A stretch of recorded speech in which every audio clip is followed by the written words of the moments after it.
Forgive others. We are going to have to forgive others. I've said this so many times on this podcast that we have to forgive. We have to release people who have hurt us and move forward. We can't keep holding them hostage in our minds, in our hearts, because of things that they did to us years ago. I know a lady whom I was talking to the other day. Something came up at work. And so I ended up in her office, and she was having a conversation with another female. We were all females in there. And she was saying how this certain particular thing happened when she was in school. And she had a teacher, and she was very resentful towards this teacher. And she remembered the teacher's name, and she remembered the other girls' names involved, and the other students. And this had to have been over 30 years ago, because we were about the same age. And I was thinking to myself, and she went on and she said, I forgot such and such, and I forgot, but I'll never forget that. And she had a point to a certain extent, but this is the other point that she seems to be missing. That you have to let that go. You cannot spend all of your time worrying about something that happened or somebody that mistreated you years ago, especially after it's been 10, 15, 20, 30 years. Our hearts are full of cold and junk because we're holding on to resentment. We're holding on to things that happened to us, and we're trying not to forgive people that did things to us. But if we are going to grow, if we're going to prosper, we have to release those people. That space, that energy that we're wasting up hating someone or resenting someone for something that they did is holding us up from being where we need to be. It's holding us up from the gifts that we could have. It's holding us up from the blessings or progress. We are being held back because we can't release those things that have held us bound for years. You have to let it go. It hurt. It hurt. God knows it hurt. But we can't keep holding on to it.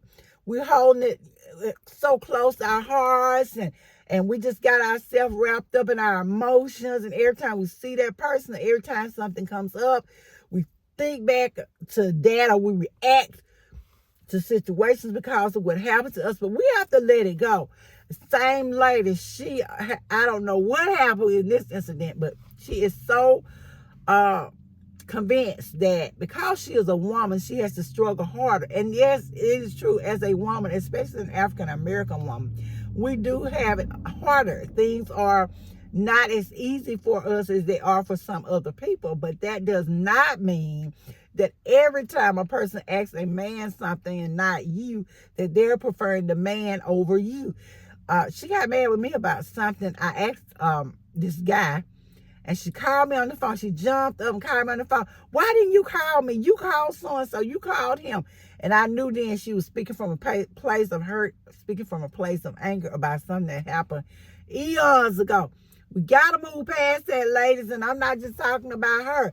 We have to move past those hurts. We have to move past all of that stuff. That junk is holding us back.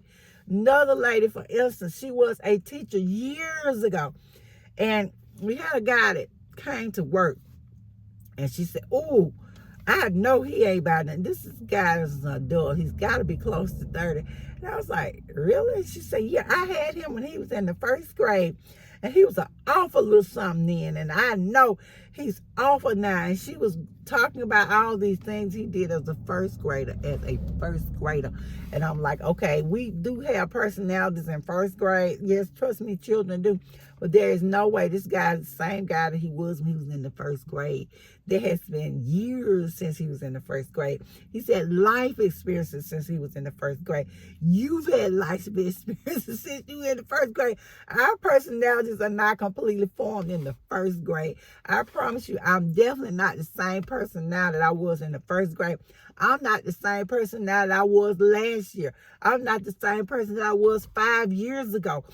God knows time makes a difference and makes a change in us. And while we're holding on to that resentment in other people, we're nurturing and watering those seeds of resentment from the past. Those people have moved on. Half of them are not even thinking about us. We can't keep doing that. We can't keep holding on to the past. We are trying to move forward into our destiny, into our place. We're trying to prosper. We're trying to grow. And we can't grow if we're still holding on to hurtful and resentful things from the past. We have to let them go. Do you know, by doing that, that bitterness is sinking down into your spirit, into your physical body. It is making you actually sick. You are nurturing cancer. You are nurturing diseases because you won't forgive.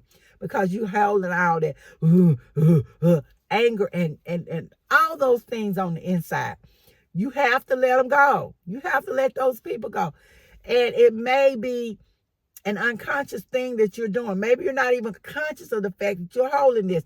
I wonder about the lady from work. I wonder, is she conscious of the fact that she's holding on to this? All this resentment, all this pain, all this stuff that's built up. And I promised myself the other day, I'm going to have to tell her. I'm going to wait a few minutes. I'm going to have to tell her. We have to release these things. You have to let them go. And so today I'm asking you, I'm asking us sisters, especially us, because there are some guys here too, to let the junk go.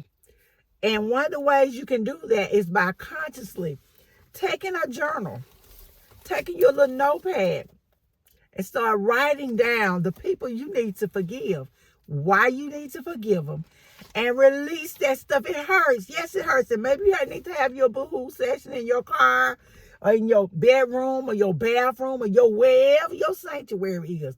Go into your secret place. Have your boo-hoo and release that junk so you can move forward, so you can release that person, so you can do better, so we can begin to allow ourselves to love, to hope, to experience joy. Nothing hurts me more than see a woman talk about what some man did to her. And so because of what he did, she can't accept the new love in her life, or she's mistreating the new man because of what the old man did.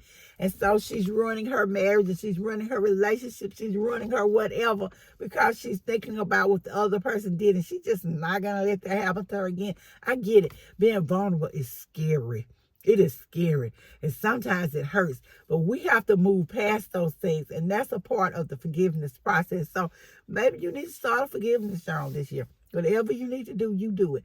But you release those people and you move on, and that's what we're doing this year. Thank you guys so much for listening to the podcast. I'll see you in the next video.